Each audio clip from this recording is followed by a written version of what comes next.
Hi there, good evening, it's good to see you all. It's a nice size audience. About 3 weeks ago I had an audience of 6 and one of those was a dog.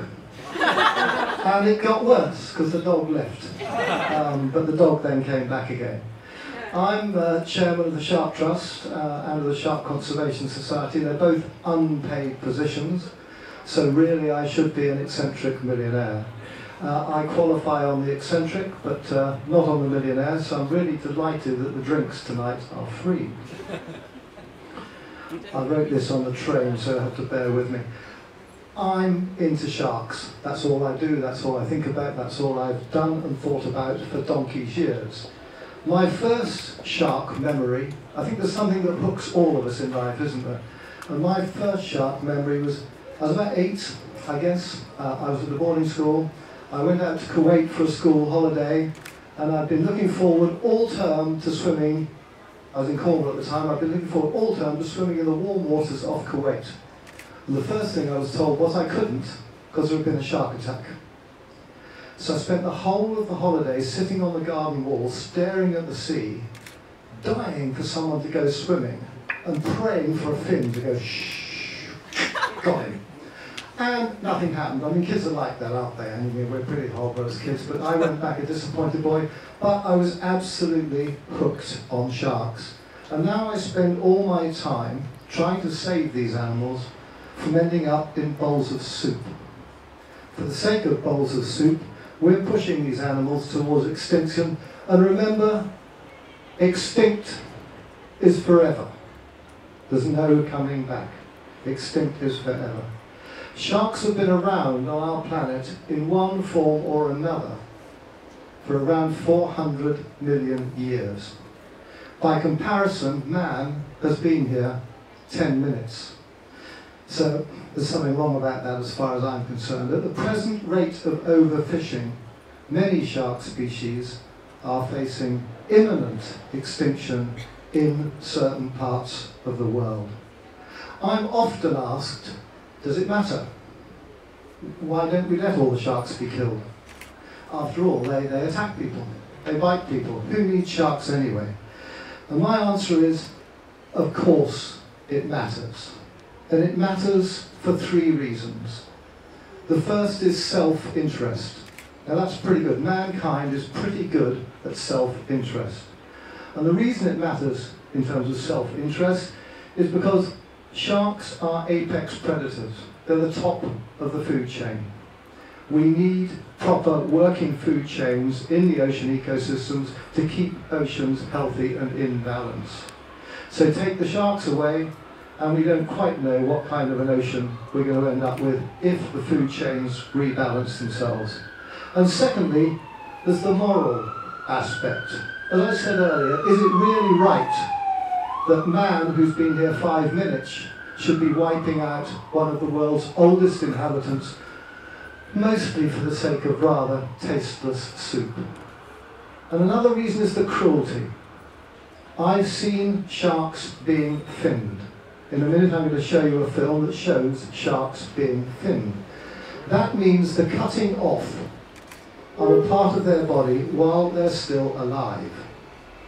Now never in man's abuse of the animal kingdom have we on such a scale chopped bits off animals while they're still alive. The Chinese, I gather, sort of think there's something special about consuming tiger penises. Take a very brave man to try and chop that penis off while the tiger was still alive. With sharks we do it to tens of millions of them. We chop bits off while they're still alive. So we've got self-interest, we've got cruelty, and we've got the moral aspect. The third reason I always say to people we need sharks in our oceans is because they're beautiful, extraordinary, majestic animals. Whether they're that big or whether they're 10 meters long, they really are extraordinary creatures. And to me, a world without sharks is just, I guess it's half a world. I regard them selfishly.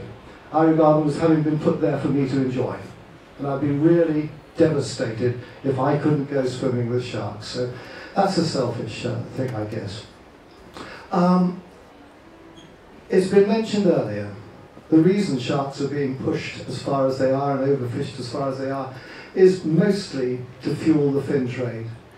As China's got richer, the consumption of shark's fin soup has gone up, and wherever there's a market, there will be a supply.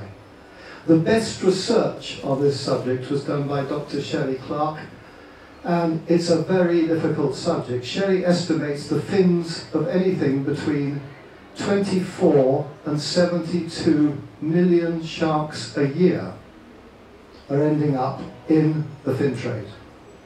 Her best guess is that the real figure is probably about 38 million, but that is a best guess. Now, to have sustainable fisheries, you need fact, and the fact that the leading scientists who's researched this can only make a best guess is a very good illustration of how short we are on fact. Rupert made a brilliant film. As far as I'm concerned, the best example of a film of that type ever made. I'm just starting off to make a film about the fin trade. And we want our film to make a major contribution to stopping this. I'm going to show you a short promo now while I consume my free glass of wine, and then I'll come back to you at the end. We'll finish off and have any questions. I still get upset watching that sometimes, and I made it. What we want to achieve is a film that will be shown around the world in cinemas, on the internet, and so on and so forth, and with a TV adaptation. We've already talked to CCTV in China, and we're very hopeful of a 400 million audience in China for the fin trail. And what's extraordinary now is that there is active talk in China of a ban on the importation of fins. Now, China accounts for 95% of the world's consumption of fins. If a law can be brought in to stop that, it saves the world's sharks at a stroke. And there are two strands working towards this, and I'm personally very hopeful that we could have such legislation out of China within about 5 years. The great thing about shark conservation is that I liken it kind of to a snowball. For years I've been pushing it uphill, and now we've got to the top and we're coming down the other side, and we're getting faster and faster as we come down, and we're gaining momentum all the time. You probably saw last month Richard Branson was in Shanghai pushing the whole fin issue, which is another move towards legislation. So that's the fin trail.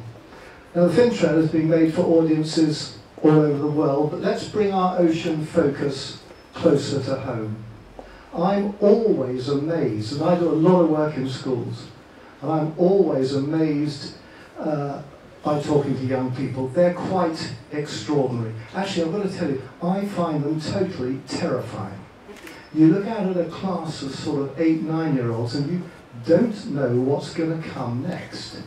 I mean, I had a little girl once stuck her hand up, it was about 2 years ago, and this little hand goes up and there's this kind of innocent face, and you don't know what's coming next, and please sir, is it true sharks have 2 willies? Now, God, how do you cope with that at 10 in the morning in front of the teacher and not really able to answer us? So they are great. I showed this promo to some teenagers at a school recently, and then I got a call that night from a mum who said, could you please tell, I think her name was Agatha, not to go on a hunger strike to try and raise money for your film. And they're brilliant. So the idea that we've got a national curriculum, the idea that we're an island race surrounded by seas, and the oceans are not part of our curriculum is amazing. It really needs to be part of our curriculum. To me, it's a gift to the subject. Children are young people are hugely interested in the oceans. I'm really so fortunate to have sharks as my passion, because I mean, I can handle audiences very easily. If I had sea slugs, I guess it's not quite so exciting or quite so sexy. But this is all about tonight, trying to engage people to put pressure on the system so that we get oceans into the national curriculum. So please, after this talk, after you've asked me any questions you want to, go and find somebody and sign the curriculum. We put two very large guys by the store exit. Nobody gets out till they've signed this curriculum. I hope that's understood. There won't be any violence, but you don't get out unless you signed it. Ladies and gentlemen, thank you very much.